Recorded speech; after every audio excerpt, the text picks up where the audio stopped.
ಎಲ್ಲರಿಗೂ ನಮಸ್ಕಾರ. ಸರೋಜ ಕಿಚನ್ಗೆ ಸ್ವಾಗತ. ನೀವು ನೋಡ್ತಾ ಇರೋದು ಬೆಂಡೆಕಾಯಿ ಸಾಂಬಾರ್ ಅಥವಾ ಬೆಂಡೆಕಾಯಿ ಲೊಡಗ ಅಂತಲೂ ಅಂತಾರೆ. ಅದನ್ನು ಹೇಗೆ ಮಾಡೋದು ಅಂತ ನೋಡೋಣ. ಮೊದಲು ಒಂದು ಕುಕ್ಕರ್ಗೆ ತೊಗರಿಬೇಳೆ, ಟೊಮೆಟೊ, ಈರುಳ್ಳಿ, ಬೆಳ್ಳುಳ್ಳಿ, ಕರಿಬೇವು ಹಾಕಿಬಿಟ್ಟು ನೀರು ಹಾಕಿ 3 ವಿಜಿಲ್ಲು ಕೂಗಿಸ್ಕೋಬೇಕು. ಆಮೇಲೆ ಒಂದು ಒಲೆ ಮೇಲೆ ಪಾತ್ರೆ ಇಟ್ಟು ಎಣ್ಣೆ ಹಾಕಿ ಸಾಸಿವೆ, ಜೀರಿಗೆ, ದೊಡ್ಡದಾಗಿ ಕಟ್ ಮಾಡಿದಂಥ ಈರುಳ್ಳಿ, ಹಸಿ ತೆಂಗಿನಕಾಯಿ, ಹಸಿ ಮೆಣಸಿನಕಾಯಿ ಕೆಂಪು ಕಲರ್ ಇದ್ದಿದ್ದು ಹಾಕ್ಕೊಂಡಿದ್ದೀನಿ ನಾನು. ನೀವು ಒಣ ಮೆಣಸಿನಕಾಯಿ ಕೂಡ ಹಾಕ್ಕೋಬೋದು.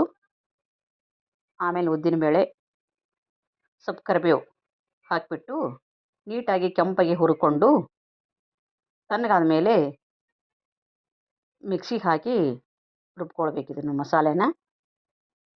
ಇದು ಕೆಂಪಿಗೆ ಆಗೋವರೆಗೆ ಹುರ್ಕೊಂಡ್ರೆ ಮಾತ್ರ ಟೇಸ್ಟ್ ಆಗುತ್ತೆ ಸಾಂಬಾರು. ನೋಡಿ ರುಬ್ಕೊಳ್ತೀನಿ. ಈ ರೀತಿಯಾಗಿದೆ. ಇವಾಗ ಅದೇ ಪಾತ್ರೆಗೆ ಬೆಂಡೆಕಾಯಿ ಹಾಕಿ ಹುರ್ಕೊಳ್ತಾ ಇದ್ದೀನಿ. ಇದನ್ನು ಕಪ್ಪಾಗೋ ರೀತಿ ಹುರ್ಕೊಳ್ಬೇಕು. ನೀಟಾಗಿ ಫ್ರೈ ಆಗಬೇಕು. ಬೆಂಡೆಕಾಯಿ ಹಸಿ ವಾಸನೆ ಹೋಗಬೇಕು. ಅರ್ಧಂಬರ್ಧ ಹುರ್ಕೊಳ್ಬಾರ್ದು, ನೀಟಾಗಿ ಹುರ್ಕೊಳ್ಬೇಕು. ಆಮೇಲೆ ಹುರಿದಾದ್ಮೇಲೆ ಇದನ್ನು ಮುಚ್ಚಿಟ್ಬಿಟ್ಟು ಮತ್ತೆ ಒಂದು ಪಾತ್ರೆ ಇಟ್ಟು ಒಗ್ಗರಣೆ ಹಾಕೋಣ. ನೋಡಿ ವಿಜಿಲ್ ಆಯ್ತು. ಈಗ ಬೇಳೆ, ಟೊಮೆಟೊ, ಈರುಳ್ಳಿ ಎಲ್ಲವೂ ನೀಟಾಗಿ ಕುದ್ದಿದೆ. ಈ ರೀತಿ ಮೆತ್ತಗೆ ಮಾಡ್ಕೊಳ್ಬೇಕು. ಆಮೇಲೆ ಒಲೆ ಮೇಲೆ ಒಂದು ಪಾತ್ರೆ ಇಟ್ಟು ಅದಕ್ಕೆ ಎಣ್ಣೆ ಹಾಕಿ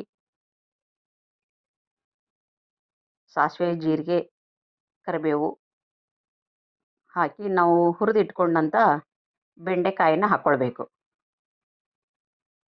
ಹಾಕಿ ಎಣ್ಣೆಯಲ್ಲಿ ಫ್ರೈ ಮಾಡಬೇಕು.